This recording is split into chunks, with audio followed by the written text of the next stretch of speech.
Hello and welcome to your workshop on how to install a wood fence. I'm Ron and I'm joined by Mike, and together we're going to walk you through the process for planning and installing your wood fence. Now here's what we're going to be covering in today's workshop.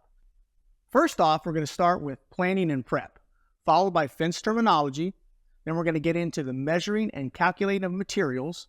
Then we're going to move into installing posts, panels, and gates. Then we're going to follow that up with the tools and the care and maintenance necessary to keep that fence looking good. Now, installing a wood fence requires careful planning and execution to ensure a sturdy result. The types of wood fencing available depends on where you live, but may include cedar, redwood, or southern pine.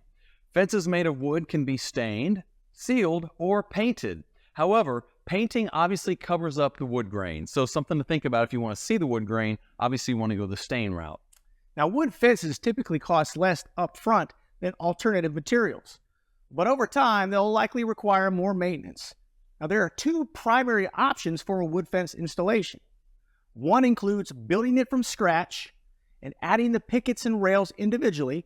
We call that a stick build. Or the other option utilizes pre-built fence panels, Which is what we'll be doing in this workshop. Planning and preparation. Here is a rundown of the things you'll need to do to plan and prep for your wood fence installation. It's really important to complete these steps prior to beginning your project. So the first thing you're going to want to do is check your local laws and building codes, because you never want to install your fence only to find out that it must be moved or taken down because you're over your property line or it's in violation of a zoning code. A fence is usually considered a major structure, and the way your fence can be built may be governed by county and city zoning laws. Homeowners associations and other neighborhood groups may also have fence-related regulations. You may need a permit or board approval before you begin to work on your fence. Before finalizing the plans for your fence, check the laws and codes where you live for any restrictions on fence height, location, and materials. If you live in a historic district or subdivision, there may be additional restrictions on fences. Examine your deed for easements that may allow a utility company or a neighboring property to have a right-of-way through your land. Easements may limit the design and location of your fence. It's also a good idea to talk to neighbors whose properties are adjacent to yours about your fence plans. Next, confirm your property lines to make sure that your fence will be installed only on your property. You can find out that information on your property lines at the local assessor's office or your deed. You could also look for survey markings on your property. If you don't see any, hire a surveyor to help identify and mark your property lines. But don't rely on where you think or you've been told your property lines are. Confirmation is crucial.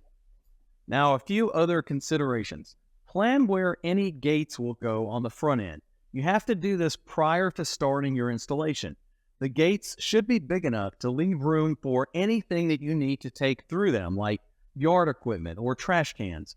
A common width for a fence gate is between 4 feet and 6 feet. Stepping is commonly used in situations where the ground is aggressively sloped. Each panel is slightly lower or higher than the other panel next to it, so the fence gradually follows the slope like steps in a garden. Stepping will result in open spaces or gaps between the bottom of the fence and the ground at one end of each panel. You can fill in that space after installation. If you're using pre-built panels like we are, your fence can be stepped to follow the sloping terrain. We'll be showing you the basic installation process with minimal slope impact in this workshop. We only had to trench out a space under one panel and step up a separate panel a little bit near our gate. Now let's talk about fence terminology. It's helpful to become familiar with fence parts and the terminology. We'll be using these references throughout our workshop. First of all, there's the gate. It opens to allow access to the fenced area. It includes hinges, a handle, and a latch for unlocking. Then we have a cap. It can be added to the top of fence posts as an additional design element. Rails. They stretch horizontally across your fence, help keep the fence structurally sound, and serve as an attachment point for the pickets. The pickets are the big planks that make up most of the body of a wood fence. They sit between the posts and are usually perpendicular to the rails. Then we have the trim. For a more finished look on the fence, sometimes trim is added to make things look more uniform, also to conceal fasteners connecting different parts of the fence. Also, you have kickboards. They cover the bottom, cut edges on the pickets, and provide additional support for the pickets themselves and offer another finishing look. Line posts. These run throughout each side of the fence and support most panels. Your corner posts support the fence in the corners where different sides of your fence meet at a 90-degree angle. Then you have end posts. They're located anywhere the fence ends, either at the house, a garage, or a gate. Then there's gate posts, used to secure the hinge side of the gate. Now, to give you some context, here's an overview of the entire installation process. This will help you understand the steps as we go through the actual installation. First, you measure the entire area where the fence will be installed, and you can create a diagram of your installation. That will be helpful throughout the process to help you kind of keep track of where you are and what you're doing. You can add stakes and string along your property line. Also, you're going to want to measure and mark the string, indicating the distance between the posts. You're going to measure equal distances from those marks to indicate where the post holes will be dug. Consider temporarily removing the string, but leaving the stakes. The string can get in the way sometimes when you're digging your post holes. That's not required, but it's something sometimes people like to do. And then, of course, you would just dig your post holes. Then you're going to want to replace and use that property line string, like he said before, to ensure that the fence line remains straight. Super important to do that. Install the fence posts, the fence panels, and the gates. So real quick, let's talk a little bit more about this diagram that you're looking at.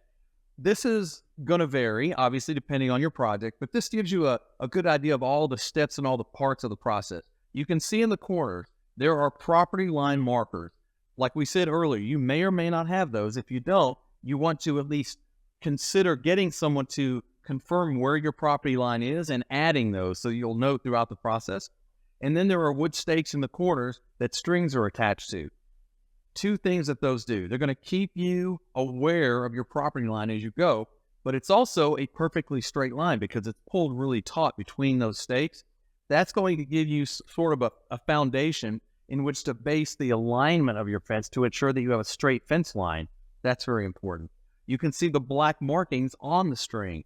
We made those when we did our measurements to indicate that that's where a hole's going to go. And then, of course, the holes themselves are either in a corner or aligned with those marks at those predetermined spaces where we measured. So that kind of gives you an idea of the overall steps that are involved in this. Well, Mike, there's one other thing. When we talk about the string, we talk about coming together at that corner. When the strings kind of overlap, it creates that nice, clean 90-degree angle. We're going to show them how to make sure they've got a clean 90-degree angle in just a few moments, but it serves a great purpose there too. And real quick, there's two ways that people generally do their strings. You can put your string directly on your property line, which is fine, but that means that your holes have to be indented inside to ensure that they're on your property. Another way to do it is figure out how far in you need to come to accommodate the fence post and put your string there. If you do it that way, you would dig your holes directly under the string. So you've got two options there as far as how you measure and place your holes. So just know that going in. You can place your string on your property line or inside your property line. Next, we'll focus on the measuring. The first and most critical step in fence planning is the measuring. It's helpful to go ahead and drive a corner marker stake in to ensure your fence corner placement remains consistent. Also check to see if you have property line markers in place. Measure the entire fence line to get the total linear footage. You'll use these measurements and calculations to calculate the total amount of materials needed, including fence panels, posts, gates, and concrete. When building a fence using pre-assembled panels, take the total linear footage of your entire fencing project, subtract the width of any gates that you'll be adding, and divide that amount by the width of one of the fence panels that you're purchasing. This will determine the total number of panels that you're going to need. You may want to measure twice as you go just to be sure and create a diagram of your space. Again, this will help you stay organized and on track throughout the installation. This will also help determine the number and placement of line posts, end posts, corner posts, and gates. Now, as Mike said before, we'll be installing pre-built wood panels, so we won't need to worry about pickets or support rails that you would install if you were building a fence from scratch. Our fence panels already include the rails and the pickets. Determine where you want to locate your gates. Spray paint parallel lines on the ground to indicate the gate placement. Measure and document all gate sizes. You can get pre-built gates or make one using a partial fence panel. We'll be creating a gate using an adjustable gate support kit, as these are less likely to sag over time. We'll cover the details of the installation and the benefits of this gate option when we install our gate. Keep in mind that your project may require the installation of a partial panel if you get to the end of a run of fence and find that a complete panel just won't fit. Include one full panel in your calculations for each of these instances, and you'll be cutting that panel down to fit that space later on. Now, calculating the materials needed. Super important. To determine the number of posts needed, simply add one post per panel plus any end posts. In this example, the project will consist of 18 panels and 2 gates. So the 18 fence panels will require 18 fence posts plus 3 end posts installed where the fence ends and meets the house. And the gates. Now, real quick, that might be a little counterintuitive. If you think about it, if you were just to ask somebody, I'm putting in a fence, how many posts do I need? They would probably think 2 per panel, right? Because every panel is connected to 2 posts. But remember that all of the panels share a post. So if you add up your fence panels and add 2 posts for each, you're going to end up with way too many posts. So that's why it's 1 per. So think about, there's a post and a panel, then a post and a panel, and a post and a panel. That's why it's 1 per panel, in addition to those few extras that we talked about. Now, when it comes to selecting and purchasing all the materials for your fence, here's a trick. You may want to pre-order your fencing online and schedule a home delivery prior to the start of your installation. That way you don't have to worry about it. It will just be on site when you need it. Next, we're going to mark the fence line. We're using stakes and string to create straight lines that mark the perimeter where your fence will be installed on all sides of your project. Ensure that they fall on or within your property line and adhere to any local regulations. Starting on your first fence run, drive the 2 stakes into the ground, showing where the outer edge of your corner post will be placed. Make sure your stakes are secure and don't move. Tie the string to one of the stakes, pull it tight, and tie it to the second stake. Using this one string as a guide, again, will ensure a straight fence line after installation. If you're placing and connecting fence panels inside and between the posts, measure and mark your post holes, leaving a space equal to the width of your fence panels between the posts. If you're doing what we call a face mount attachment, as we are, you'll measure the distance equal to the center of one post to the center of the next. That's because the panels will connect on the outside edges of our posts as opposed to the inside edges, and will end up covering up the posts from the outside view. This means the space between posts for a face mount installation will be slightly less. To properly and consistently measure your post holes, you can cut a 2x2 or any scrap lumber matching the width of your fence panel and use it as a measuring tool. Starting at a corner post, mark the position of all your line post hole locations on your string line. Use the measuring jig to measure the distance between each post and mark that measurement on your string based on your connection choice. For our face mount installation, we measure from the center of a post to the center of the next, since our panels will be connected in the middle of each post. The only exception being that we'll measure from the far edge for each of the corner posts, since we want the panels meeting at the corner to cover the entire post, not in the middle like they will throughout the rest of the fence. For in-between connections, again, you would measure from the connecting edge of the fence post to the connecting edge of the next post, not the center. Each time you determine where the end of the fence panel will fall, that will represent the middle of our next post. We mark that location on our string using a marker. You could also use string, tape, or even a piece of ribbon on the string if you didn't want to mark it. Then we use a plumb bob placed at our measurement marker to mark that location on the ground with something like a large nail. We actually use spray paint. Measure and place another nail or make another mark half the width of the fence post on your yard side of your string. The second marker will represent the middle of your post and show where to center the hole you'll be digging for the post. You can use yard paint to circle for clarity. This ensures that your posts are equal distance from the property line and will bump up against the line. If you don't do this extra measurement to get the proper center for the post, you risk installing posts that extend past your property line, which you don't want. No. Always make sure the spaces between the posts are consistent. Also be aware that it may be necessary to shorten the width of a panel if the full panel won't fit at the end of a run of fencing. Mark the end post locations and gates. To square the corners and ensure they are 90 degrees, you have two options. You can use just a regular square to kind of check that, or you can use the 3, 4, 5 method. It's a very simple thing. All you do is measure 3 feet from a corner post and make a mark on the string line. Then you measure 4 feet along the line that runs perpendicular to that line. Make a mark. You measure between the 3-foot mark and the 4-foot mark on the two strings. If that measurement is exactly 5 feet, then you're good. Your corner is a true 90 degrees.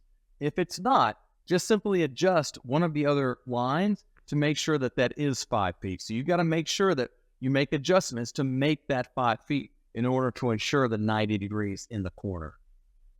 Now you're ready to dig your post holes. But before you dig, you're going to call 811. Now 811 is a national number that you can call to identify underground utilities before you start digging for the project. Your local utility company can also mark the location of any water, gas, or power lines in your yard. To be safe, hand dig any holes that are within 18 to 24 inches of a marked utility. You also should go around and mark other things like irrigation line and sprinkler heads. Anything that you have that may be impacted when you're digging your holes, just mark those with a small flag to make sure that you work around them. When digging your holes, you may want to remove your measuring string since it will get in the way of digging your holes. You should replace it whenever you're placing your post to ensure proper alignment.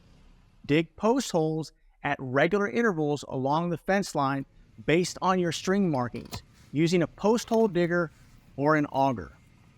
Now, real quick, you do have options here. You don't have to take the string down. If you're working with just a couple of people and you rent an auger, we're going to talk about using an auger to make the holes. There's nobody to hold the string and get it out of the way.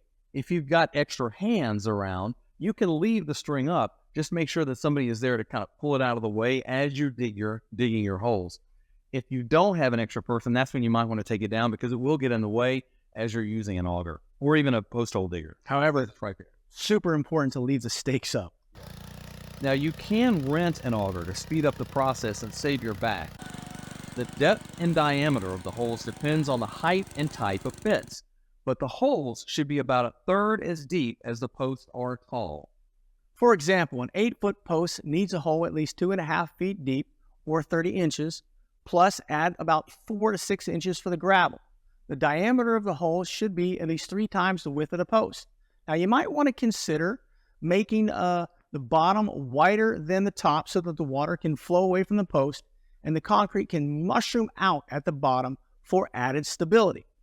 In colder climates, make sure you dig below your frost line. What is a frost line? That is the depth at which groundwater in the soil is expected to freeze in the winter. The frost line depth depends on the climatic conditions in your area. If you don't account for this and position your post above the frost line, they can be pushed up and out of the ground by frost heave, which happens when soil moisture freezes and expands. Installing fence posts at the correct depth is critical to fence stability. Here you can see the post was not secured with concrete and was only placed about a foot in the ground. As a result, this post is not very stable, and installing it this way will result in a wobbly fence. Now, an extra step you may want to consider taking when installing your post is adding a rot prevention product. You can use a post barrier wrap to help block rot and maximize the life of your wooden post. They wrap around the base of your post and target premature ground line rot, which is the leading cause of post failures. They help prevent natural elements of decay from breaking down your post prematurely. If you purchase your posts ahead of time and allow them to sufficiently dry, you can also add a waterproofing stain or sealer. Next, you're ready to set your post and add concrete. Place your first fence post in the hole, ensuring it is level and plumb, perfectly vertical. To confirm your posts are positioned correctly, you can use a post multi-level tool. It will gauge both the level and plumb of your post at the same time. If you've never heard the term plumb, obviously level is kind of horizontal, right? Plumb is the same thing, but this way. So you want to make sure that your posts are level and plumb, so they're perfectly straight. This device does that because it shows you both of those things. If you strap this on to your post, it's got a little rubber band here, you can have it hooked to the post as you're securing it, and to confirm throughout the process that it's exactly positioned. For our project, we'll be mixing our concrete in a wheelbarrow in batches, just enough to do 1 or 2 posts at a time. Now be sure to stir the concrete up with a pole to remove any air pockets. Your helper can check that the post position remains consistent as you add the concrete around the post, filling the holes to the ground level. Use a trowel to slope the concrete down and away from the post to prevent water pooling. Next, add stabilizing wood strips to your post. The simple strips of wood keep the pole in the correct position as the concrete cures, and you move on to the next post. This is especially important on corner posts. You can screw or hammer these in. We prefer to use screws to avoid hammering the pole and risk moving it before the concrete sets. Now, there's 2 schools of thought on this. The way we did it is we put the post in, poured the concrete, then we added the support pieces of wood. That's fine if you've got a helper and you're ensuring throughout the process. Another way to do it, and probably a better way, honestly, if you're doing this for the first time, is to place the post in, add the stabilizing support before you add the concrete. That way you're sure it's not moving at all before you move the concrete. We were keeping our eye on it throughout, so we felt okay adding them at the end. You probably want to do that first if you've never done this before. Yeah, that's a critical piece to it. Next, use your jig to measure and install your second post. You'll need 2 posts installed prior to installing each of your fence panels. To be extra sure, it's also okay to use an actual fence panel when spacing out the other posts to ensure that you have the spacing dead on. Since your post hole is quite a bit wider than your post, you are able to make small adjustments to the spacing of the post in the hole at this point. Use the multi-angle tool again to ensure the post is both level and plumb, making sure the post is positioned accurately for the fence panel prior to securing the second post. Follow the steps for adding concrete to the second post and secure it with the wood strips.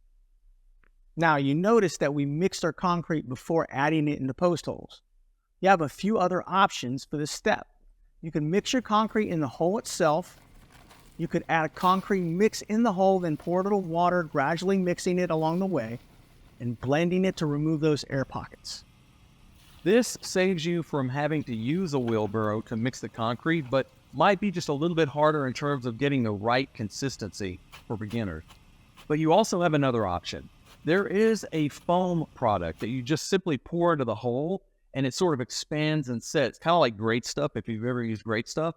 The only thing is this is usually more expensive than concrete. It's easy to use, but more expensive. Now, there's also different schools of thought on which post should be cemented in place.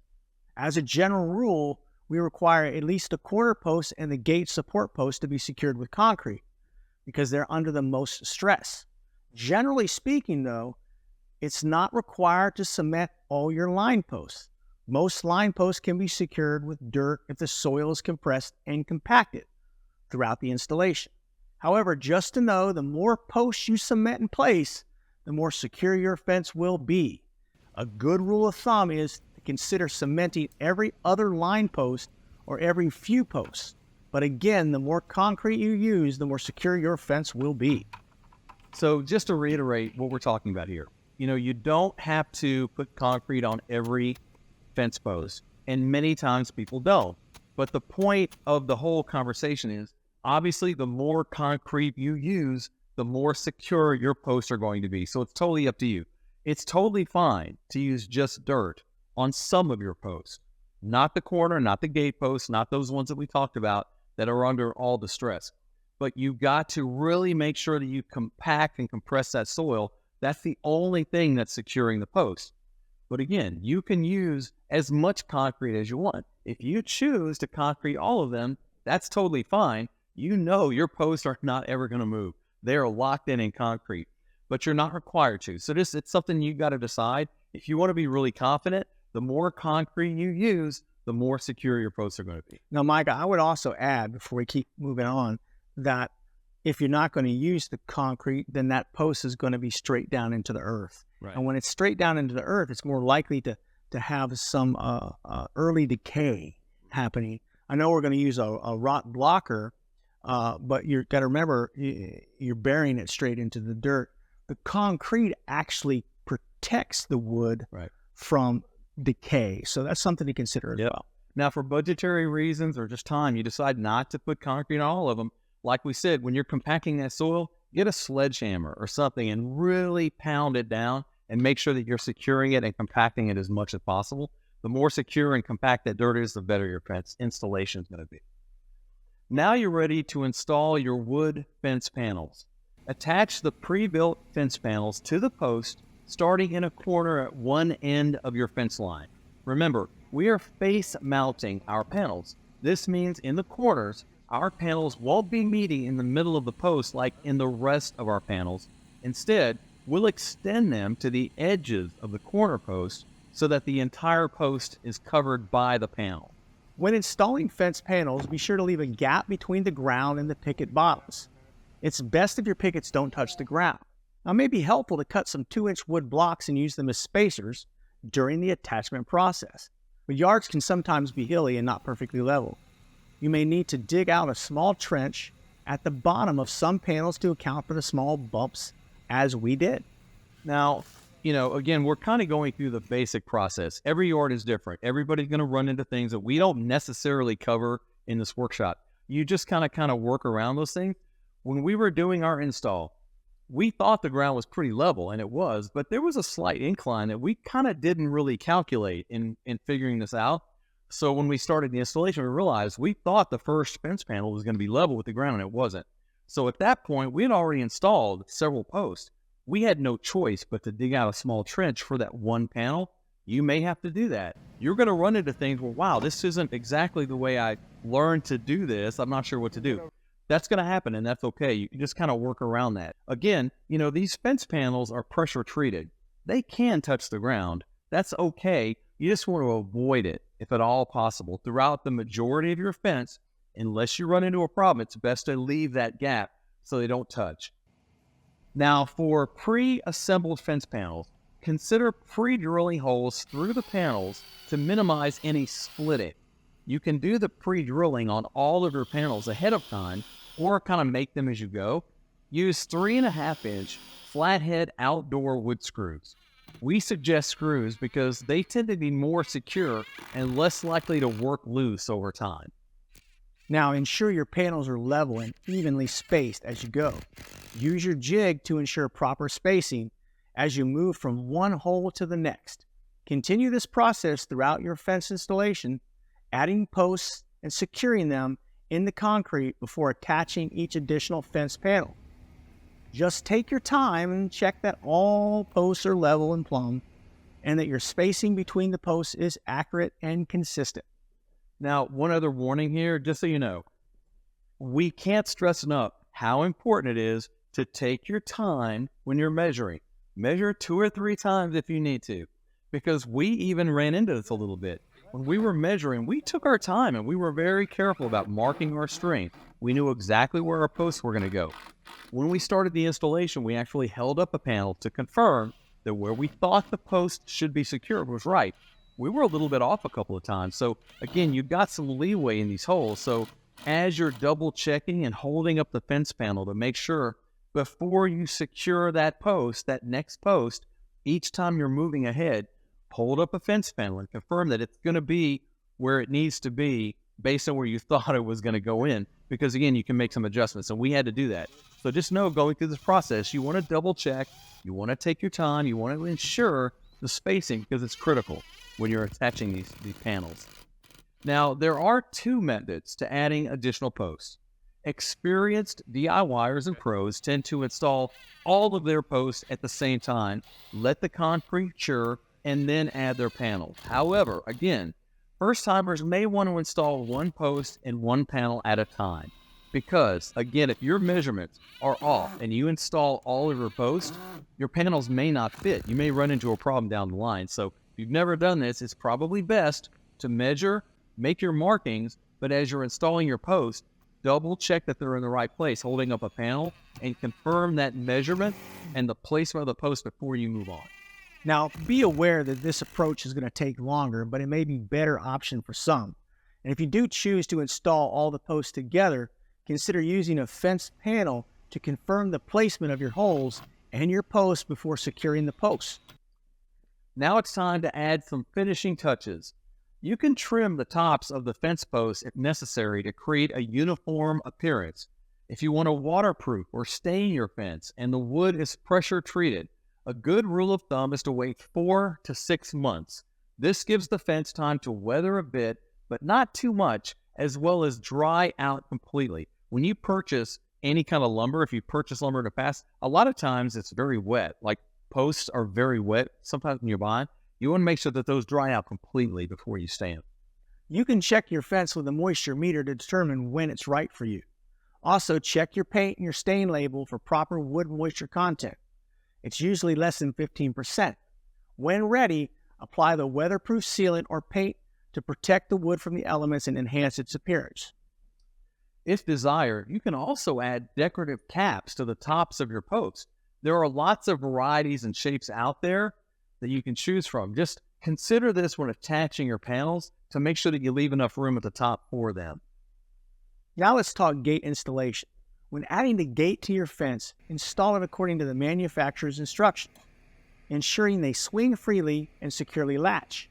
Our gate required an adjustable wrench, a Phillips screwdriver, wire cutters, and a power drill. Be sure to check to see what your gate includes if you choose to install a kit like the one we're using. Ours does not come with posts, 2x4s, or any wood whatsoever. Those were all purchased separately. Be sure to read the instructions for your gate. All gates have installation similarities, but you may find steps unique to the one that you select. Installation is fairly straightforward. It's not overly complex, but you'll want to take your time and pay attention to the details. For instance, our gate is marked to indicate the sides the hinges and the latch will go on. Also, it's designed to open inward into our fenced area, but can also be adjusted for an outside swing. We begin by installing the post hinges, which connect to and support the hinges on the actual frame and gate. After installing our gate post, our gate instructions direct us to find the vertical center of the post and measure 16 inches up and down from the center point and mark on our post. We then measure 1 inch from the edge of the post that the gate will swing towards at those high and low marks. And that's where we install our post hinges. We drill our post hinge holes into our post, and using a wrench, we screw each post hinge into the post. Next, we loosely attach the frame hinges to the hinge side of the frame and slide the bottom and top gate hinges into position onto the bottom and the top post hinge, and then tighten the bolts. Next, we insert the telescoping bars of the gate frame into the slip member of the gate frame. Because the frame is still loose, we carefully add the latch side of the gate frame to within 1 inch of the post where our latch will be installed. We measure the space where our 2x4 rails will attach. We cut them to size and attach them to the plates and the telescoping bars with wood screws. Now we add our truss cable, latch, and our gate stop. We'll be using a turnbuckle, which is a metal connector used on gates to tighten the leveling cable. is usually installed diagonally to help prevent sagging. We assemble our truss cable and attach it with an S-hook at the lower corner of the latch side of the gate frame and hook the turnbuckle in the hole at the opposite top corner of the hinge side of the gate frame. We make a loop on the loose end of the cable, thread it through the cable clamp, and slip it onto our S-hook. We pull the cable tight, secure the clamp, and cut off the excess wire. Next, we attach the striker bar of the gate latch to the inside gate frame. Then we align the latch with the striker bar and attach it to the post using wood screws. Now we can attach the rest of our fence boards onto the 2x4s on the gate using screws. Finally, you're going to want to check the gate's alignment and make any necessary adjustments to ensure it swings smoothly and closes properly. Trim off any excess wood if needed. Now, obviously, the directions and installation kind of steps that we just walked through for the gate are specific to the specific gate that we purchased. There are different gate kits out there. We think this one's pretty popular, and it's a really good option because of that cable. It's going to keep that gate from sagging over time, which is what you want. So we chose that one for the install for this fence to kind of walk you through that. Just know that those directions are specific to this gate. Yours might be different, obviously, based on what kind of gate you decide to purchase. But we wanted to give you a general idea of the kind of things that are involved in installing a gate so you kind of understand that, regardless of which one you choose. But when your project is complete, you do want to do a final inspection. Once the fence is complete, inspect it thoroughly to ensure it meets your expectations in terms of appearance, functionality. Check for any loose components or areas that may need reinforcement. Over time, as your fence ages, you're going to want to do occasional checks. You're going to walk the fence looking for any signs of damage, such as loose or missing boards, wiggling posts, or sagging sections. Look for signs of rot, decay, or insect damage, especially at the base of the wooden posts or along the bottom of the panel. Check for protruding nails or screws. Test the stability of your fence by gently pushing on different sections. Focus on the posts because they are the primary support for the fence. Check for signs of damage or movement. You're going to want to test the gates. Do they open and close smoothly without sticking or dragging on the ground? Regularly assess the overall condition of the fence. Regular maintenance and inspections can help keep your fence in good condition and prolong its life. So here are the tools you're going to need for the project.